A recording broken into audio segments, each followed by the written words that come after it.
Welcome to the channel. Today we're sharing a cheating story you won't believe. If you enjoy it, please like and subscribe. Let's get started. Imagine this: after 23 years of being married, your wife, who you love deeply, asks for one last wish before she dies. But it's not something normal. She wants to spend a weekend with your best friend, Chris, and says it's her final wish. I was shocked and felt my heart shatter into pieces. How could the woman I loved, the mother of my kids, ask for something so unbelievable? And why would my supposed best friend agree? The betrayal felt like too much to handle. What happened next was my plan for revenge. Here's my story. At 45 years old, I'm married to Elena, who's a year my junior. Earlier this year marked our 23rd wedding anniversary, celebrated with a delightful week-long cruise to the Southern Caribbean. Our son, Liam, recently turned 25, holds a degree in computer engineering, and is happily married to his wonderful wife, Hannah, who brings immense joy to our family. Our daughter, Maya, is 24, pursuing a career in music education as the assistant choral director at our local high school, a role she finds fulfilling. She's recently married to Logan, and they are thriving together. While we haven't welcomed grandchildren yet, we're content enjoying our time without rushing into parenthood. Elena and I have shared a strong and supportive marriage. We've consistently been each other's pillars, addressing each other's needs. Although our intimate life has mellowed over the years, it has remained satisfying for both of us. Elena frequently played Bubbly by Colby Calais, a song she felt encapsulated her feelings for me perfectly. She had an innate ability to make me feel cherished. We often spent time with our friends Chris and Samantha, whom I've known since junior high. Elena and I are also godparents to their 3 adult children, with our kids affectionately referring to them as Uncle Chris and Aunt Samantha. Our families are tightly knit, having shared numerous vacations together. To me, Elena is the most beautiful woman in the world, with Samantha coming in a close second. Nevertheless, we've always maintained clear boundaries, dancing with each other's spouses but never crossing any lines. My loyalty to Chris and Samantha was unwavering, just as it was to Elena. Our seemingly perfect life took a drastic turn when Elena began feeling unwell. A visit to the doctor led to a swift referral to an oncologist, where we received the devastating news of stage 4 pancreatic cancer, an incurable diagnosis. The prognosis was grim: approximately 6 months left, with the initial 4 months offering relatively good quality of life, and the final 2 necessitating palliative care to manage her pain. Shocked, we shared the news with our loved ones. Liam and Maya, along with their spouses, returned home to support us, though Elena preferred not to disrupt their lives. Chris and Samantha were equally devastated, yet their support was invaluable. Elena entrusted them with the responsibility of caring for me after her passing, and even encouraged me to consider dating again in the future. Not ready to discuss such matters, I remained silent, determined to be the best husband I could be for her until the very end. Elena didn't want to waste time feeling sorry for herself. I suggested she quit working, but she insisted on keeping her job for consistency. Interestingly, her desire for intimacy increased, and she wanted to try new things. Despite her illness, she became more adventurous in our sex life, and we enjoyed many special moments together. When we weren't home, we were out with Chris and Samantha, making the most of every moment. David, have you been enjoying our sex life lately? Yeah. Babe, it's like you're trying to exhaust me, but I'm not complaining. Every moment with you is special and unforgettable. That's what I'm trying to do, honey. I won't be around much longer, and I want us to make enough special memories to last you a lifetime. Elena, we've been having so much fun lately, and I don't want to waste a single moment just doing nothing. I knew that's how you felt, David. I'm ready for anything whenever you want to do it. I'm glad you said that because I want to talk to you about something important. Sure. Honey, what's on your mind? I love you more than words can say, David. You're the best husband any woman could ask for, and I'm so grateful for all the happy times we've had together. We've been intimate a lot lately, and I want to make sure you're happy as I get closer to the end. I've loved every minute of it. Elena, I couldn't ask for a better wife, and I want to keep making memories with you. Well, all this intimacy has made me think about things I haven't tried yet. I keep thinking about new experiences I want to have before I'm gone. Before we got married, you told me you had been with other people, and that's okay. I was a virgin when we married, and am happy I gave you that gift. But now I'm wondering if you would support me in having an experience with another man before it's too late. I'm not talking about an affair, just one weekend, and then I can put it behind me. Would you be okay with that, David? I can't explain why, but I really need this. David was surprised. He wasn't expecting to hear this. Honey, I hope you're just going through a phase and this feeling will pass soon. Or maybe you're just joking. Please tell me you're not serious. I am serious, David. I don't have time to play games. This is important to me. This is all I can think about. I need this. Please tell me you understand and will give me this gift. She pleaded. David's head was spinning. His wife wanted to be with another man, and she wanted his permission. Elena, I've loved you since the day we met. You're the best wife a man could ask for. I would do anything for you, but I don't know if I can share you with another man. Before we go any further, who did you have in mind? Were you planning on meeting someone new? Of course not.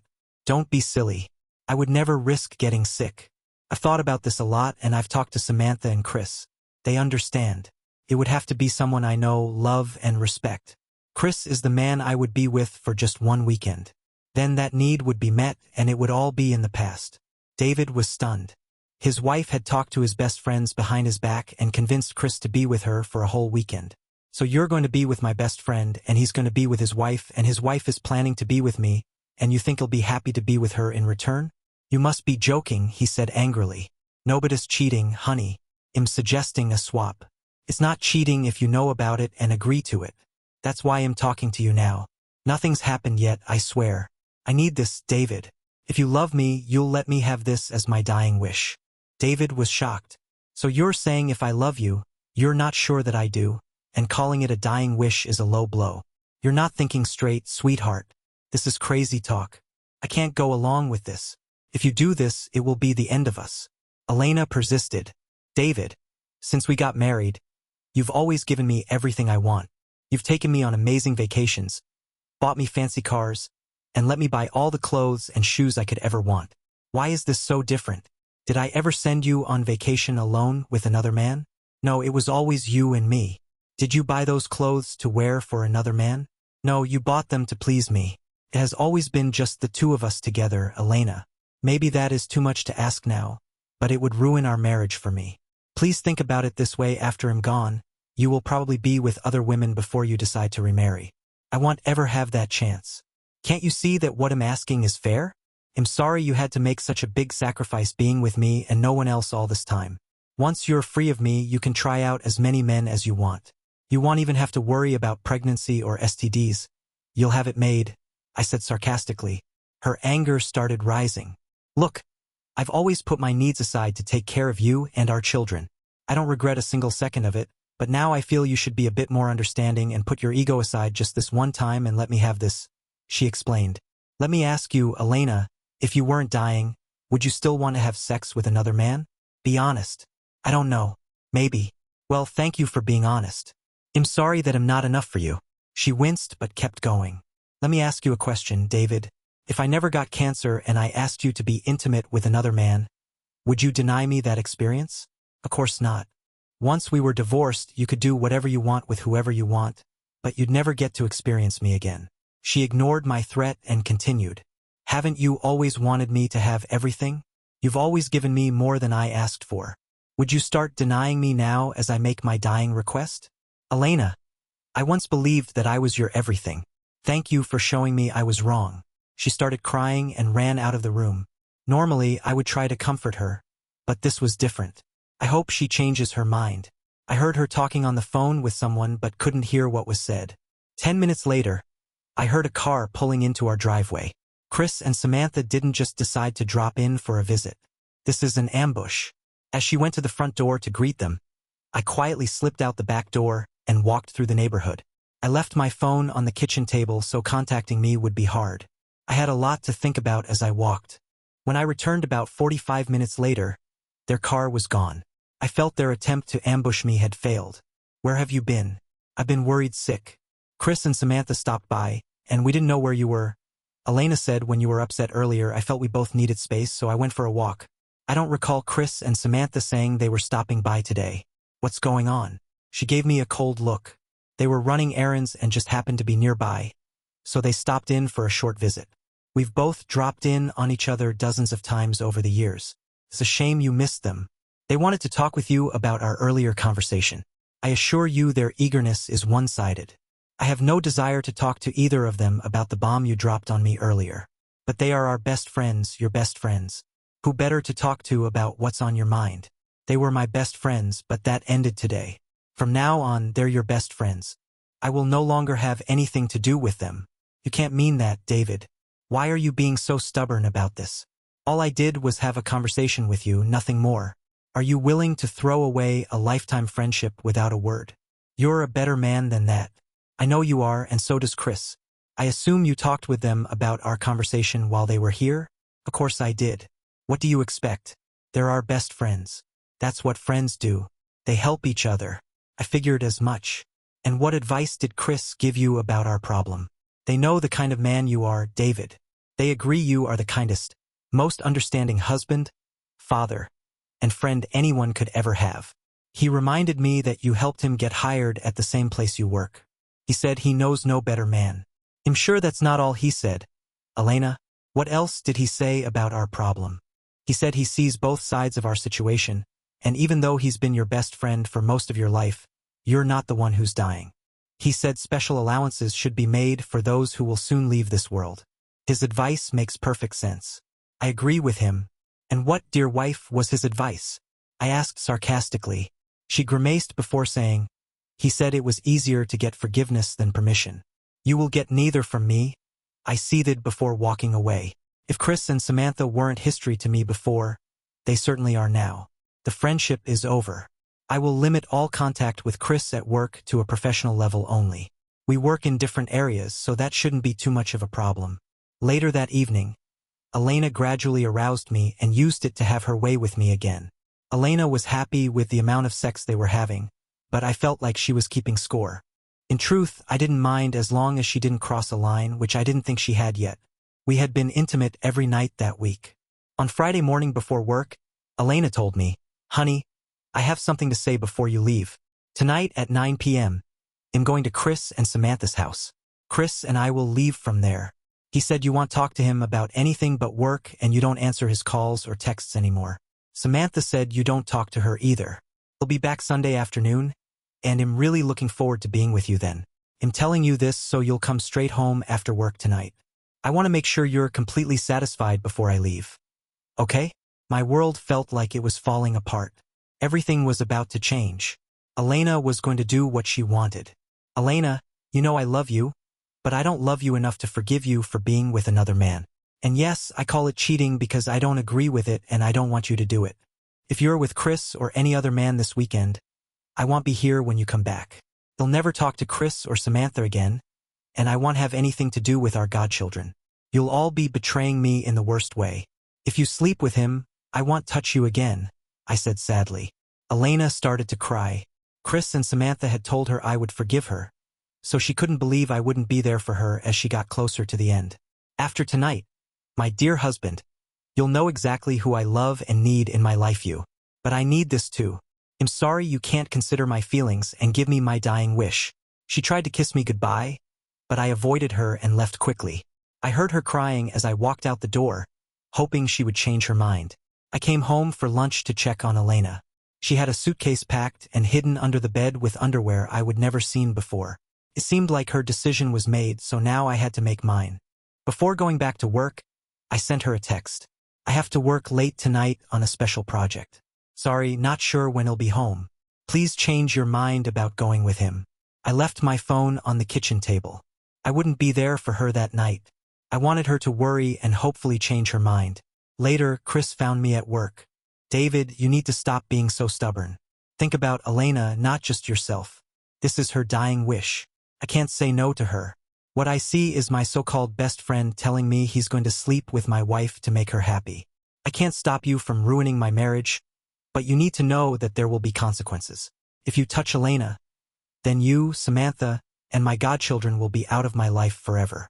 It will end my marriage and our friendship. I guess you'll become Elena's new boyfriend because I won't touch her after you've been with her. David, this isn't like you. You're a better man than this. You don't mean any of it. I know you better than you know yourself. I don't care what you think you know. I meant every word. Now get out of my office? Or do you want to explain to the boss why you're wasting my time? Chris knew I was angry and wouldn't listen to reason. He hoped that after Elena and I were intimate that night, things would work out better. I was furious and shaking with rage. Nothing they could say would change my mind. It seemed like Chris and Samantha cared more about Elena than me. I was usually easygoing, but there were some things I wouldn't accept. I left work early to avoid Chris and went to the gym where I hardly ever went. I wanted to work out my anger and not be sore the next day. As I exercised, I felt a mix of sadness, anger, and helplessness. I cried a little but managed to avoid sobbing in front of others. I left the gym at 7:30 after showering, feeling a bit better but still with problems to solve. I went to a restaurant Elena and I enjoyed for special occasions. I thought about all the good times we had there, feeling both happy and sad as I considered my options. I wondered if I was really strong enough to stick to what I had said to Elena. Were my beliefs so important that I was willing to lose everything over them? We had 23 wonderful years before this happened. I never thought I would face this with her. I thought about beating up Chris, but what good would that do? He knows how I feel and still plans to go through with it, even if I threatened him. Elena had already admitted she might have wanted this someday, even without the cancer. When I didn't come home that evening, Elena got worried. She saw my cell phone on the kitchen table. She guessed I left it there when I texted about working late. "Hey Chris, it's Elena. I know it's you, silly. I would recognize your sweet voice anywhere. How are things at home with David?" "Peaceful, I hope," Chris asked. "That's what I'm calling about. Do you know why David would be working late tonight? He texted me at noon saying he'd be working on a special project. I can't imagine what David's talking about. I left work a bit late myself, and the parking lot was empty. David's car was already gone. Even though we don't work in the same department, I would know about any special projects or overtime work. Have you tried calling him?" "That's the problem, Chris. I did as soon as I got home to see when he'd be back. But his cell phone is on the kitchen table, so I can't reach him. If he's not at work, didn't you say you were going to give him a very special lovemaking session tonight that would leave him weak in the knees?" "Yes, I made that clear to him this morning. So the only conclusion I can draw is that he's avoiding me. What am I going to do, Chris?" "Elena, I know David. He's just having a little pity party. He's playing a childish game to mess up your plans. If he chooses to miss out on tonight, then he's a fool. He doesn't realize how lucky he is to have you. After you're gone, he'll regret missing every moment with you. David's a good man, my best friend, but even good men can make stupid mistakes. You know what you want. You deserve it, and he's trying to ruin it. If you want to cancel, he'll understand." "No, Chris, I'm not saying that. I've already put up with too much grief from him to cancel now." "You're right, Chris. If he misses tonight, it's his loss. He'll save my energy for being with you this weekend. I can't thank you and Samantha enough. That's the spirit, Elena. Hopefully, David will come to his senses and spend some time with you." "Thanks, Chris. I feel a lot better. I'll wait for him to come home, but I still plan on leaving around 9. I'll be at your place shortly after." "Nothing would make me happier, Elena. I promise to give you my best this weekend. I hope it's what you're looking for. I'm sure it will be. See you soon, Chris. Bye." As I sat in the restaurant, I thought about my options. If she goes with Chris, I will never touch her again. She would be breaking our wedding vows. She's not being forced, this is her choice. On top of that, I'm losing my 2 best friends. They're both part of Elena's betrayal. I would never do to Chris what he's doing to me. The 3 of them will be dead to me. Divorce. I could have her served, but it would be pointless since she would be dead before it was finalized. I need to protect my finances. Who knows what she'll do next? I got home at 9:30 that night. She was gone. She had to be with Chris. I had never felt sadder or lonelier. The pain of loss was overwhelming, but I knew what I needed to do. I found a sealed envelope on the kitchen table with my name on it. It was under Elena's cell phone. She didn't want to be disturbed this weekend. I was fine with that. I decided not to touch the envelope and left it unopened. When I checked my phone for messages, I saw that Shed called and texted me earlier. She was concerned at my lack of response and swore Shed make it up to me when she returned. She said she needed this and swore she loved me and only me. Her words meant nothing to me. I deleted them all. The first thing I did was move all my clothes and belongings from the master bedroom to the spare bedroom. I made sure not to leave a single trace that I had ever been in that room. Next, I took our wedding album and cut out all my images from every picture. I reassembled the album and left it on her bed. I called my brother and asked if I could stay with his family for a few nights. He has a spare bedroom and invited me to stay as long as I needed. I took one of Alina's sleeping pills to help me sleep. Sometimes medicine can work wonders. The next morning, the doorbell woke me. I put on my robe and went to the door. "What are you doing here, Samantha?" "I thought I made things clear to Chris yesterday," I said. "Good morning, David." "I could have used our key, Samantha replied. "We both have spare keys to each other's houses. Can I come in?" I realized she was right and let her in. "What you have to say, you can say it right here. Why are you here?" "Well, if you answered your phone, I wouldn't have to come over," she said. "For the last time, Samantha. Why are you here?" "I'm here for you, David. Elena told me you weren't happy with the plan, so I'm here to help you. You're one of my best friends." "Help me? How do you plan on doing that, Samantha?" "However you need, David. I can be a friend to talk to, a housekeeper, a cook, or even someone to be with to help you feel better. We all agreed that you could have me just like they have each other this weekend. Clearly, the three of you have agreed to a lot of things I don't agree with. I have a lot to do today, and you're here at a bad time. Please leave and don't come back. If you use that key, I'll call the police." "Goodbye, Samantha," I said, shutting the door. I watched from the window as she cried on the phone, probably talking to Chris or Elena. I had tried to be polite, but I was still upset. She sat in her car for a few minutes, then drove away. After breakfast, I went to a store and bought new locks for 2 of the doors. I felt better knowing I had the only keys. Next, I changed my phone number so Elena couldn't reach me. Lastly, I took off my wedding ring and crushed it in my workshop, leaving it on the kitchen table next to her phone. I packed a small bag and took my brother's family out for lunch on Sunday. Elena was supposed to be back that afternoon, and I wanted to be gone before she arrived. I had a good time with my family. When Elena got home Sunday afternoon, she expected to find her husband, who she would comfort until he forgot about her being gone. She was upset when he wasn't there. She thought he might be running errands until she saw their wedding album on the bed. She started crying when she saw he had cut himself out of all the pictures. Then she noticed all his clothes were gone too. Had he moved out? She saw the sealed letter she had left for him on the bed. She tried to call David, but the number was no longer in service. Things were getting worse. This wasn't what Chris had told her to expect. He had said David couldn't live without her. She checked the rest of the house and saw new locks on the spare bedroom door. Maybe he hadn't left but was just angry and staying in another room. Not sure who to call, Elena called Samantha to see if David had said anything to her about his plans. "No, Elena.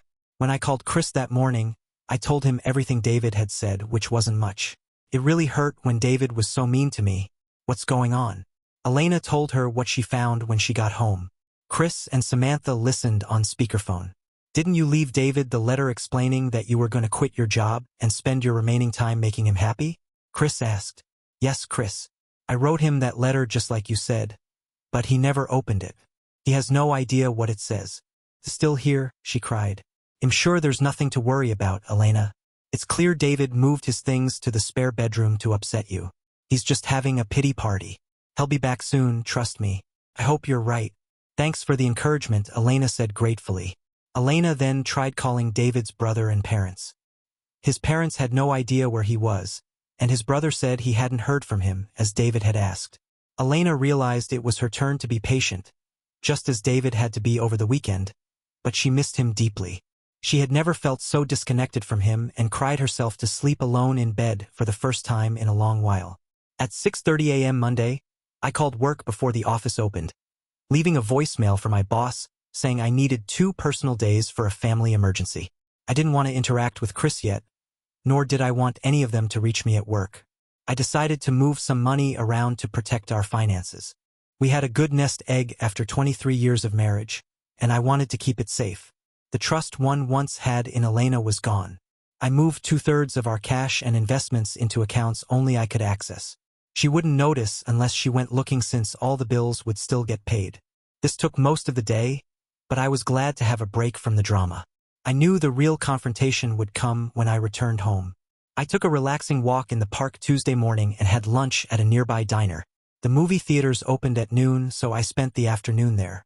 Tuesday night brought back some of the tension about facing her. I promised myself not to argue. I thanked my brother and his family for giving me a place to stay and time to think. Wednesday morning, I went back to work. My boss didn't ask about my family situation, and I appreciated that. As soon as Chris found out I was at work, he came straight to my office. "Well, it's about time you showed up. Have you spoken with Elena yet?" "She's worried sick about you," Chris said. He closed my office door. I ignored him, walked to the door, reopened it, and left the office without acknowledging him. He followed me for a short distance, calling after me as I headed to the men's room. I didn't respond. I decided not to communicate with Chris or Samantha anymore. I was sure Elena would keep them updated, but I wouldn't talk to them. Chris would let Elena know he saw me. She called 4 times in a row. I put each call on hold and listened to music until she stopped calling. As I left work, Chris said nothing but followed me to a restaurant. I didn't want my meal ruined by an emotional conversation. He waited until I left and followed me again. I saw him on the phone as I neared my house. I knew he was talking to Elena. She would be waiting for me. As I pulled into the driveway, she ran out to meet me, reaching for a hug. I quickly grabbed my gym bag to keep some distance between us as we entered the house. Elena, tearful, began, "Where have you been, David? Do you have any idea how worried I've been? I've not had a moment's peace until you walked in. Don't you ever scare me like that again. I might have an idea of how worried you were. Were you as worried that I was with another woman as I was about you with another man? I doubt it. After all, that would be cheating, right? I hope Samantha told you that I didn't let her in the house." Her unhappy expression showed she understood my remark. I was proud of myself for not raising my voice. "David, I know you're upset, and that's why we need to talk this through and put it behind us. You have no idea how much I want you tonight. I plan to make it up to you. I just ate Elena. I'm sure Chris filled you in. Now is not a good time. I can't imagine there ever will be a good time. Your body is ruined for me by him. There's no way I can touch you now. Just the thought makes me sick. I'm tired. It's been a long day. Good night. Don't you walk away from me, David. I was worried sick, and you just dismiss me? That's not going to work. I want you in my bed tonight, and I'll spend the rest of my life making it up to you. Look, Elena, I just walked in the door, and I'm tired. Let me shower and change. I promise we'll talk later after I've cleaned up. Fair enough?" Stunned that I showed no interest in being with her, she agreed to my request. I carried my bag to my bedroom and locked the door. After stripping down to my boxers, I took fresh clothes into the hall bath and had a long, hot shower. I knew this night would be tough. To her credit, she left me alone. She probably saw the lock on the hall bath door and didn't try to open it. I dressed and took my dirty clothes back to my room, locking the door again. I decided I would start washing my own clothes from now on. She was waiting for me in the den, sitting on the couch in a see-through negligee. I sat in a single chair next to the couch, which obviously annoyed her. "Come over here, big boy, and sit beside me. I have a lot to tell you and show you," she said in her sexiest voice. "I can hear you just fine from here. What do you want to tell me?" Disappointed but determined, she said, "I love you, and I know you love me. We are meant to be together forever. I'll get to the other side before you, but I'll wait for you until you join me. Until then, I hope you have a long, happy life, even if that means being with other women. I don't want to waste any more time without you in my arms. Let's put this issue behind us and never revisit it. I want to love you like never before until I die. That's what I want, David. I have some questions before we go any further." "Of course, David. Go ahead. Did you have sex with Chris last weekend?" She nodded silently. "Did you do everything with him that you do with me?" "Chris said it would be best not to give you details. He said it might make you too angry." "Angry? Oh, I see. So he's in charge of our marriage now. You've told me all I need to know. Good night, Elena." I stood up to leave the room. Okay. I'll answer your questions. Please sit back down," she pleaded. "Before you left for the weekend, I told you what the consequences would be. Instead of believing me, you believed him. You trusted the wrong man. Now you have to live with that. Stop calling him that. He's your best friend. He was your best friend before you met me. They're our best friends. You're just upset. Chris said you might need time to calm down. He's right about that. I figure I might calm down in about, say, 6 months. Her eyes widened. 6 months? They'll be gone before then, David. You can't mean that. We need to get past this now. Let me help you get past it. I'll make it up to you. I'm sorry, Elena. I'm not in the mood to vomit. Intentional nausea is not on my agenda. Are you leaving me, David? Are you saying this is the end of us? She asked, her voice trembling. I thought long and hard about that while you were with another man last weekend. As you know, I'm not the kind of man who abandons his vows. I'll keep and honor them until death do us part. I won't cheat on you like you did on me. I'll stay here in the house, but we will live in separate bedrooms. I'll pay the bills and do my usual chores. I'm not going anywhere. I won't abandon you in sickness and in health, remember? But my vows don't require me to have sex with you or kiss you ever again. All I ask is that you don't invite that man or his wife over here anymore. If you do, please let me know so I can leave until they're gone. What have I done? I have destroyed us. No, David, if what you say is true, it wasn't worth it. 1,000 weekends with him or anyone else wouldn't be worth it. My only hope is that you can find it in your heart to forgive me before it's too late. I'm sorry, David. I'm sorry for what I've done to us. The heart doesn't always listen to what the brain says it should never do. Do one more thing, Elena. Since you will no longer be having sex with me, if you ever get with him again or anyone else, please don't do it in this house. Meet them somewhere else. I don't want to know about it. Her face reddened with anger. Now you listen to me and you listen good. That was a one-time thing. It will never happen again. I want the last man I'm with to be you. I swear I'll never be with another man besides you. I heard you make that same vow on our wedding day. Forgive me for having trouble believing you. She began sobbing uncontrollably. I went to my bedroom, locked the door, and left her crying on the couch. The next morning, I left for work early to avoid her. Mid-morning, Chris stormed into my office. I'm not leaving, David, until you talk to me. What you're doing to Elena is unforgivable. I'm going to talk to you until you change your mind. I picked up the phone and called my boss. Hi, Peter. I have a problem. Chris is in my office and won't leave. He's interfering with my work. Can you help? After a pause, I said, thanks, Peter. Are you serious? You're not man enough to talk to me, so you call in the boss? Something like that, I said as my office phone rang. Yes, sir. They'll put him on. It's for you, I said, handing Chris the phone. Hello. Yes, sir. I understand. It won't happen again. Defeated, he handed me the receiver. This isn't over, David. We have too much history for things to end this way. I ignored him until he left. He knew I would report any further harassment at work. If he contacted me outside of work, I would deal with it then. Elena had less than 2 good months left, according to the doctors. I could manage 2 months of hell if I had to. That evening, I visited a family restaurant to avoid eating with Elena. I needed to find places to eat after she was gone. When I got home, she had cooked dinner. Hi, honey. I fixed your favorite. I hope you're hungry. I noticed you were a bit late, but I kept it warm for us. I'm sorry, but I've already eaten. That's why I'm late. Since you won't be around much longer, I'm finding places to eat after you're gone. I should have told you I'll be eating out from now on. That should make things easier for you. You jerk. You're taking that away from me too. You've made it clear that I'm off limits for sex. But I was hoping you'd let me cook for you. Am I nothing to you now? Is that it? I can't say the words you want to hear. Elena, you say you're sorry for being with another man. I'm sorry there are consequences for your actions. Neither of us is happy, but it is what it is.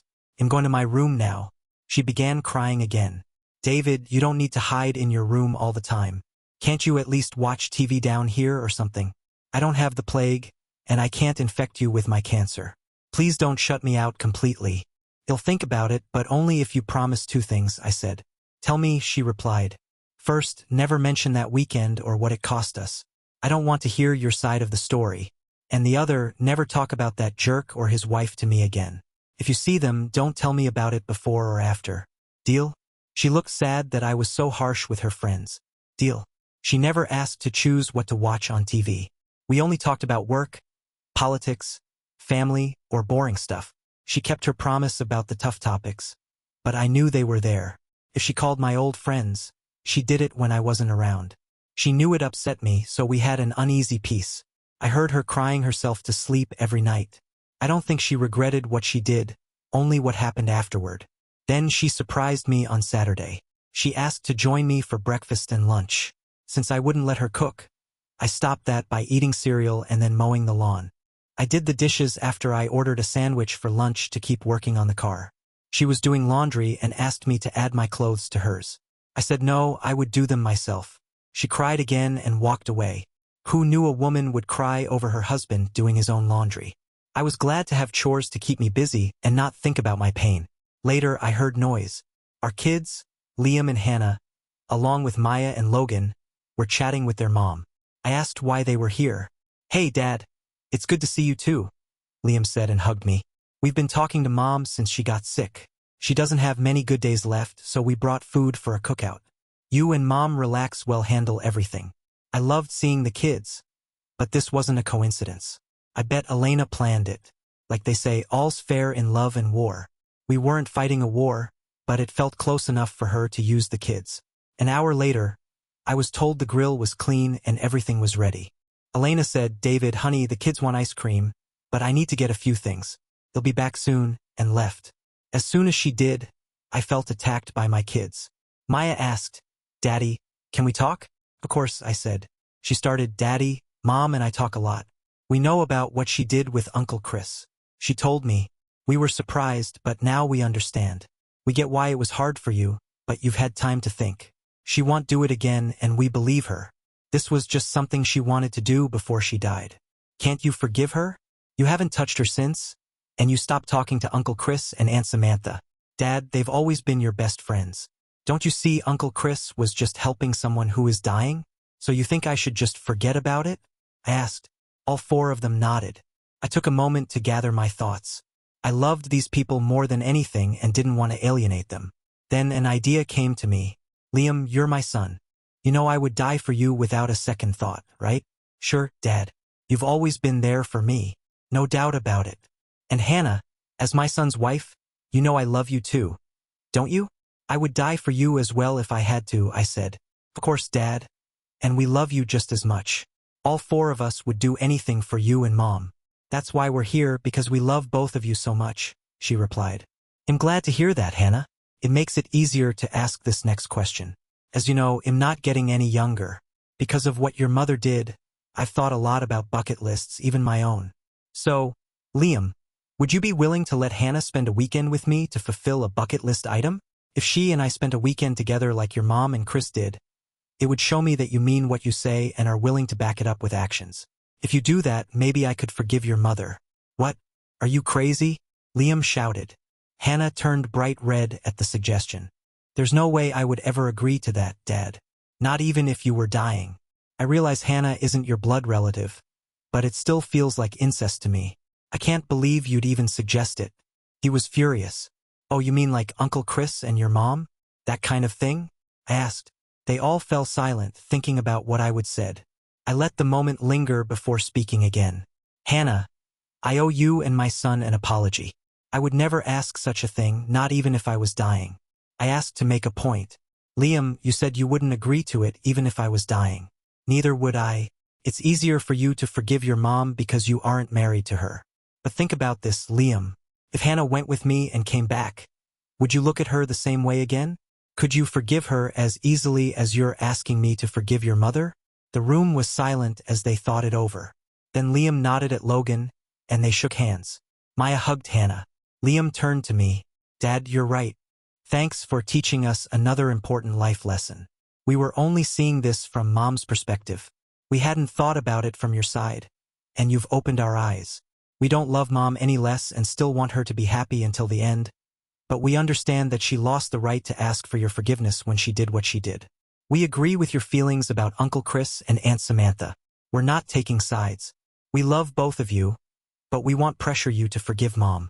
She'll have to accept that. We'll be there for her in every way we can, but we won't support her using us to force you to forgive her. I couldn't be prouder of all four of you. I never wanted you to turn your backs on your mother. She will need you more than ever toward the end, and I know you'll be there for her." I hugged each of them in turn, feeling relieved at how things had turned out. The rest of the evening went well. Elena seemed happy with my positive attitude when she returned from the store. The kids cooked the burgers and hot dogs perfectly, and the soft-served strawberry ice cream for dessert was delicious. Elena didn't get a chance to talk to them alone because I stayed close. After the cleanup, hugs, and kisses, Elena wanted to talk to me. You seem to be in a good mood, David. It's wonderful to see you smile so much, she said. The kids always cheer me up when they visit. How could I not smile with them around? A little birdie told me they were going to talk to you while I was at the store. They didn't seem angry, so did the conversation go well? Did they persuade you to see things my way? Your way? They said they loved us both equally and weren't taking sides. That seemed fair to me. You and I did a great job raising those kids, didn't we? My birdie made me think you'd either see things my way or be left out in the cold. I don't know about that, Elena. Maybe you should check with your birdie again. I'm going to take a shower and change. It's been a busy day for both of us. I left her puzzled as I headed to the shower. I knew she'd talk to Maya while I was getting cleaned up. I wondered how her attitude would change after their talk. You're just being stubborn and can't get over yourself, Elena yelled as I walked in. Maybe it's good you learned that now before wasting time with me, I said. I'm sure your friend will be a much better husband since I'm clearly not good enough. She ignored me and said, Seriously? You asked Hannah to sleep with you? You should check with her before making things worse. I just used it as a lesson. They told me they were staying neutral after hearing me out. I would never do anything with Hannah. Ask her yourself if you don't believe me. She was mad because using the kids didn't work. I bet Maya told her what happened. She was just trying to make me angry. I sat down and started watching TV. She went to her room and slammed the door. I hoped she'd stay there. Another week went by with us barely talking. She was getting more frustrated. But we lived peacefully enough. We still didn't eat together, and I did my own laundry and dishes. She went out the next Saturday night and came back late. I thought she saw those awful people, but she didn't say, and I didn't ask. I think that made her even angrier. The next Monday, the big boss, Mr. Harrison, was in my office.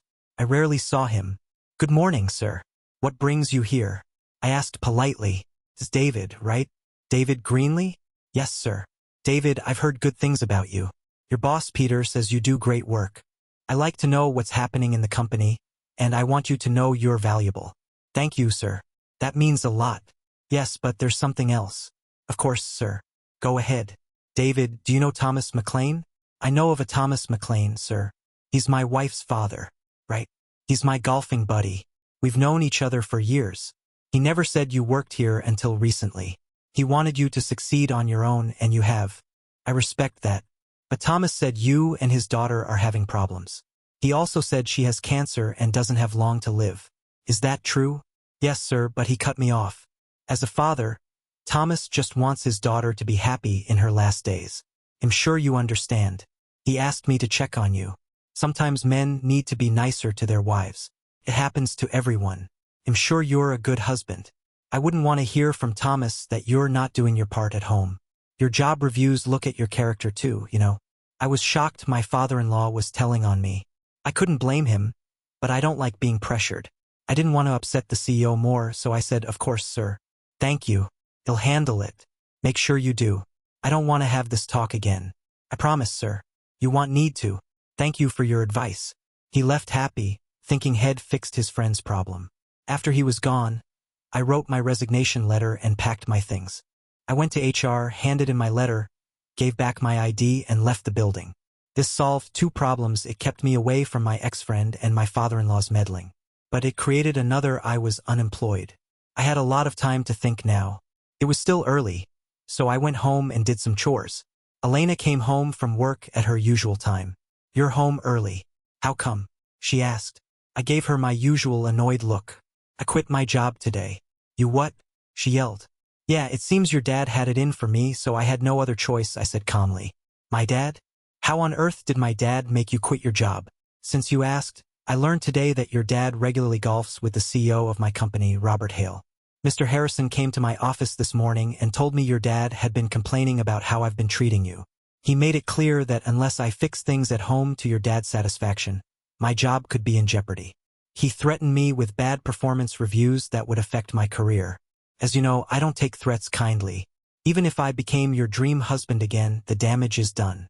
I've been cast in a bad light by the CEO, so I resigned my position, and here I am. How dare you blame my dad for you losing your job? You're a quitter, David. You quit on me, our marriage, and your job. Now you want to blame my dad for your failures? He's a better man than you'll ever be, she fumed. I see my mistake. I'm sorry for telling you the truth. I won't make that mistake again. How about this? My big toe hurt today, so I quit. Is that a better reason for you? You jerk. Why do you have to be so stubborn? Why can't you forgive me and let us get back to our normal happy life before it's too late? Why would you want to be with a stubborn jerk like me? It makes no sense. That ex-friend is a much better man than he'll ever be. Why don't you move in with them and enjoy the time you have left? He was the last one you had sex with. I bet he'd be happy to do it again. Why stay with me if I'm such a loser? Because I love you and only you, David. No matter what, you're the only man I've ever truly loved. You're just too blind to see it, she said, frustrated. We were both stuck, she in her love for me, and me in my refusal to accept her infidelity. We remained at a standstill. I'm going to get something to eat. They'll be back later. Why don't you call your dad while I'm gone and see if he can get someone to beat me up for you? I said sarcastically. I thought she was out of tears. I was wrong. I left the house alone to avoid more drama and have a peaceful meal out. Evidently, she did call her father while I was out, and she was waiting for me when I got back. I'm sorry, David. I had no idea my father would use his friendship with your boss to try to blackmail you. As much as I love my dad and appreciate what he was trying to do, messing with someone's career isn't right. His heart was in the right place. I take full responsibility because I hadn't told him the whole truth about my part in our problems. I figured as much. Look, I understand why your dad would try to use his influence to help you. You know I would do anything to help our kids. But I thought he was a better man than that. Now I see he didn't have all the facts. Well, I'm gonna fix that if I can, and Dad's gonna help me. Unless he never wants to see me again. What do you mean, Elena? How can you fix anything about my career? I've made a decision. Tomorrow morning, I'm resigning from my job. I won't need another job anyway. Dad and I are gonna help you find a better job than the one you had. It's our fault you were put in a tough position, so it's our job to make it right. Dad knows a lot of people besides your boss.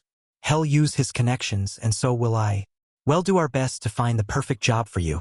Is that okay? This is a surprise. I was expecting another argument, but this is unexpected. I don't know what my options are, but I'm happy to accept help from you both. Thank you. I twisted Dad's arm, and he's taking a vacation week to help us. I'm gonna find you another job or die trying, she joked. True to her word, Thomas was at our house early the next morning. He rode with Elena to work as she resigned from her job. She had planned on resigning soon anyway, and was relieved to avoid the sorry you're dying going away party they would have held. When they returned, our house became job central that week.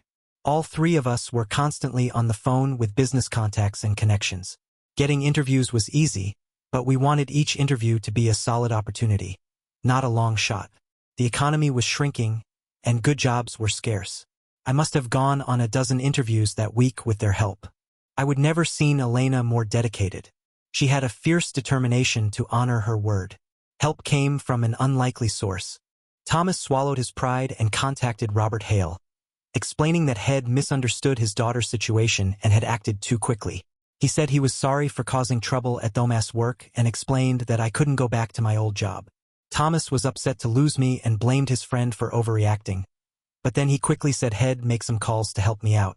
Just 45 minutes later, we got a surprising call from Innovate Works. They needed someone new to handle their buying. They're a special kind of factory that helps inventors make their product ideas real. Investors give money for the ideas, and Bright Tech makes them into actual products. Making all sorts of different things is hard, but they found their own special way of doing it. We learned that most of the new products don't become popular, but the few that do make all the effort worth it. I talked to them the next day, but it felt like they'd already decided to hire me. They'd had problems with the last few people in that job being dishonest, so they were looking for someone honest and trustworthy. Thomas' good word about me really helped. They offered me a lot more money than I used to make. Thomas was a really good guy. I would start in 3 weeks after they cleaned up some staff issues. I thanked Thomas and Elena for their help in getting this great chance. They both said it was the least they could do since they were involved in me losing my old job. Thomas and I were back to being friends again. He appreciated that before the whole weekend thing, I was a good husband to his daughter. He also said many men wouldn't have stayed with their wives in a similar situation, and Elena would have been alone at the end. He got teary-eyed as we shook hands, saying he had his respect for me back. It was like Elena had been holding on just to see me get this new job. The next day, she collapsed in pain and turned very yellow. I rushed her to the hospital, where they told us this was the cancer's normal course. Her doctor sent her home with many medications to help with the pain and make her comfortable. When people found out they visited her, it seemed to say goodbye. I did my best to make everyone feel welcome and tried to schedule the visits so they wouldn't all come at once. One afternoon, Elena told me that Chris, Samantha, and their kids wanted to visit her. I said I understood and would arrange it. She knew what that meant. I called Maya and asked her to be with her mom during the visit and to text me when they left. She took care of it. My daughter is very smart. It worked out well, and I avoided an unpleasant encounter. That visit opened Maya's eyes. Our kids started spending more time with Elena, knowing she didn't have much time left. 2 weeks later, Elena was too weak to get out of bed. Insurance let me hire a nurse for the daytime, and I took care of her at night after work. She was very thin and weak. She had a machine to help with the pain. All she had to do was press a button. She couldn't talk on the phone anymore, so I put it away.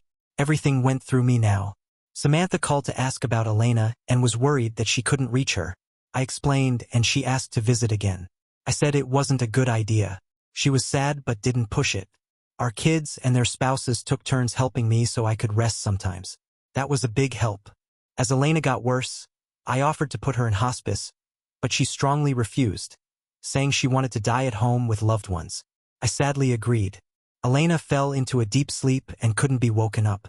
I thought it was like a coma and knew the end was near. One of our kids was always there, ready to call the rest of us if anything changed. Late one night, I was in her room, ready to sleep myself. Suddenly, Elena sat up. She had been almost unresponsive for 2 weeks, and now she was sitting up. I don't know how she did it. She looked radiant and had the most beautiful smile. Then she spoke. "I'm sorry I hurt you, David. Please forgive me. I love you so much." I rushed to her, kissed her, and said, "Of course I forgive you, Elena. I love you too." She gently lay back down and fell asleep again. I knew this was it and called all the kids in. They stayed with me as I held her hand. For hours later, she took her last breath. All of us cried and hugged each other, clinging to the love we had for one another, a love that came from her. I was exhausted making the arrangements, but Liam and Maya were a big help. Elena had made things easier by planning almost everything in advance. She was cremated, and we held a memorial service at a nearby chapel. Maya told me nervously that her mom had asked for Chris to speak after the minister. She believed it would be too much to ask of me. I was stunned that she had made these arrangements without telling me, but the kids begged me to honor her wish. I agreed for their sake. Before the service started, the family met to console each other and greet visitors. I wasn't surprised to be hugged by Isabella, Noah, and Arya. They were our godchildren and had nothing to do with their parents' actions. I hugged them back, realizing how much I still loved them. Chris and Samantha kept their distance but spoke to everyone else. Thomas held up better than I thought he would. He made it clear he didn't want any distance between us, and I felt the same. During the memorial, Hannah, Liam's wife, sat on my left, holding my hand. Maya was on my right, holding my other hand. I loved my children and appreciated the love Elena had instilled in them for family. The minister gave an inspiring message of hope and deliverance. The music included 3 songs close to Elena's heart. Chris then took the stage. Hannah and Maya squeezed my hands, reassuring me they were there to help me get through this. Chris said Elena had asked him to read a letter she wrote. She must have given it to him during their last visit when Maya was there. The letter encouraged everyone to make the most of their time, forgive one another, and stay in contact with me and the kids. She even joked about helping me find quality women to live a full life. Everyone, including me, laughed at that. That was just like Elena. When he finished, Chris added his own words. "I've known David longer than anyone here. Elena wanted us all to forgive one another. I admit I did something wrong for the right reasons, but David refuses to forgive me. We've been best friends since junior high, yet he can't find it in his heart to forgive me this one time." As Chris continued, Liam stood up and gave the signal to the minister, who turned off Chris' microphone. Hannah, Maya, Logan, and Liam helped me leave the main chapel. Samantha, Isabella, Noah, and Arya also stood up and walked out with us. Chris was shocked to see his own family leave. Liam explained, "Isabella told me she overheard her dad might call you out. I arranged a signal with the minister to cut his mic if he did. I spoke to him firmly when he arrived, and he swore he'd only say what Mom wanted. I looked at Isabella. She said, "I love my dad, and I love all of you. What he said wasn't right. We know what happened and stand with you today. Your family too. I'm sorry we've been distant since that weekend. I love you all even more now. You've shown your true colors, and I like what I see." Samantha added, "But you, Teresa, David, I'm sorry for my part in all this. All I can do is offer my deepest apology and condolences. What my husband did was wrong, and I don't support him attacking you publicly. I'm embarrassed. Please don't let his actions ruin your happiness. You have a wonderful family to support you. Take joy in them," she urged. Teresa, a wise person, once told me, "You can be bitter or better, but you can't be both." Teresa hugged me tightly. She was still married to Chris and had supported his and Alina's actions. I didn't know if I could ever overcome that. Moments later, the doors opened, and the crowd began exiting the chapel. Everyone who passed offered their condolences. I asked the kids, including Isabella, Noah, and Arya, to take care of the flowers from the service. They promised they would and thanked me. As I prepared to leave, Isabella asked if she could accompany me. Liam and Maya nodded in approval as she took my hand and led me to my car.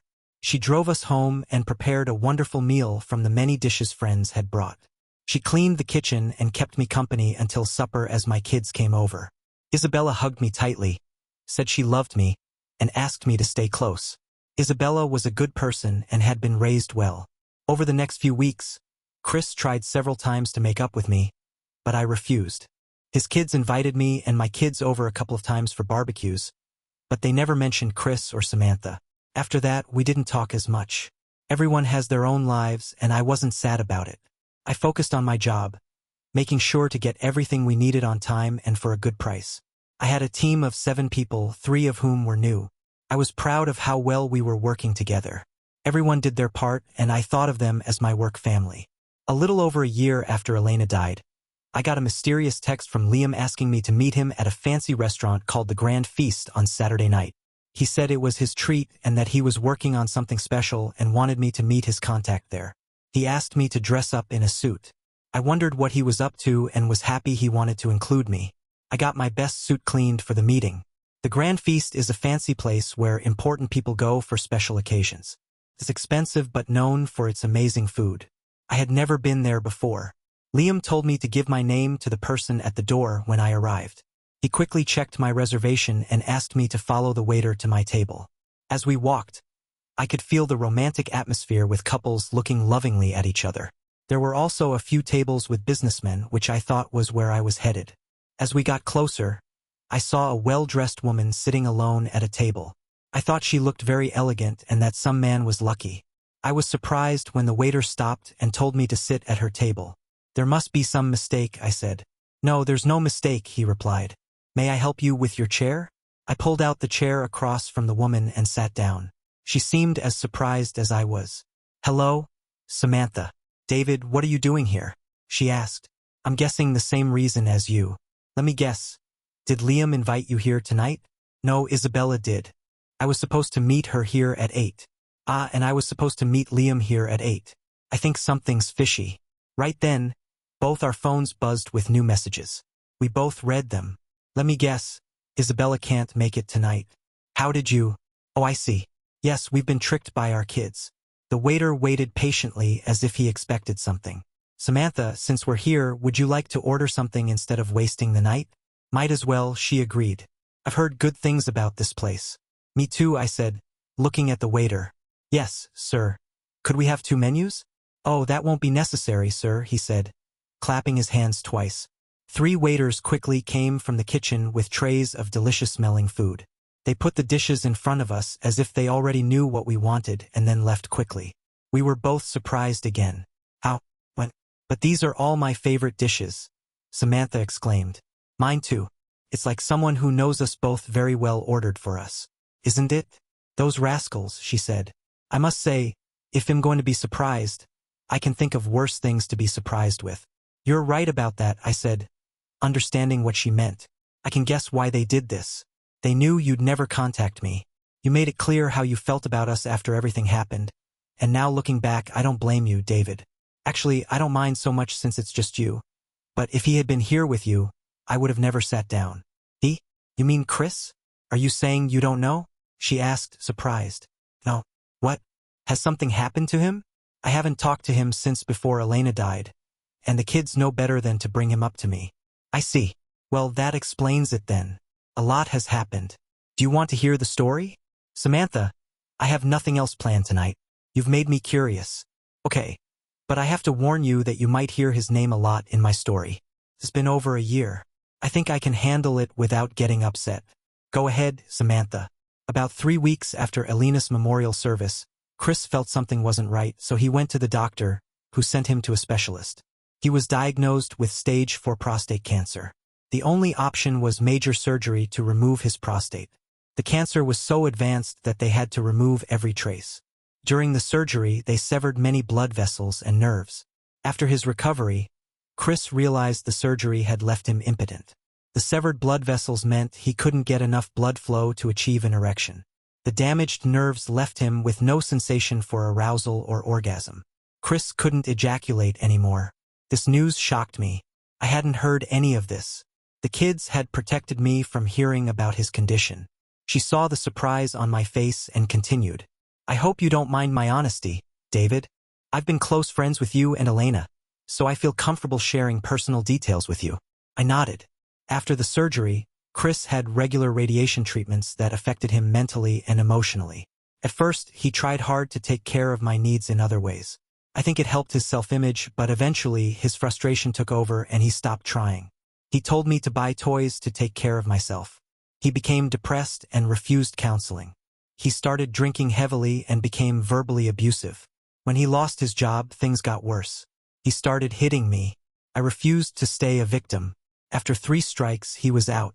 My divorce from Chris was granted just last week. David. I haven't been intimate with a man for nearly a year. My mind raced hearing about what they had been through. Though I would never say it out loud, I thought karma is a bitch. Then I looked at Samantha. I didn't know Samantha. I don't know what to say. I had no idea about his diagnosis or how he mistreated you. I feel foolish for turning my back on you too. I wish I had been there for you. You didn't deserve that any more than you deserved what happened to you. David. It looks like we both got a raw deal. I reached across the table and placed my hand over hers. We can't change the past, but maybe we can do something about the future. I got up, moved my chair next to hers, leaned over, and gave her a tender kiss. She was as receptive as I was. Right after our kiss ended, we heard a group of people jump up and shout, "Yes," while pumping their arms in the air. We noticed all our kids and their spouses sitting at a large table in the corner, watching us. We laughed until our sides hurt and we could hardly breathe. The sweetness of our kids' gesture, the love Samantha and I shared, and the challenges we had both faced bonded us in a unique way. The dark clouds lifted, and sunshine once again prevailed. We told the kids they still had to pay the check. The funny thing was that all 5 couples fought fiercely for the privilege to pay it. Thanks for joining us on this emotional journey. What would you have done in David's situation? Could you forgive? Or is betrayal unforgivable? Share your thoughts below, and don't forget to like, comment, and subscribe for more powerful stories.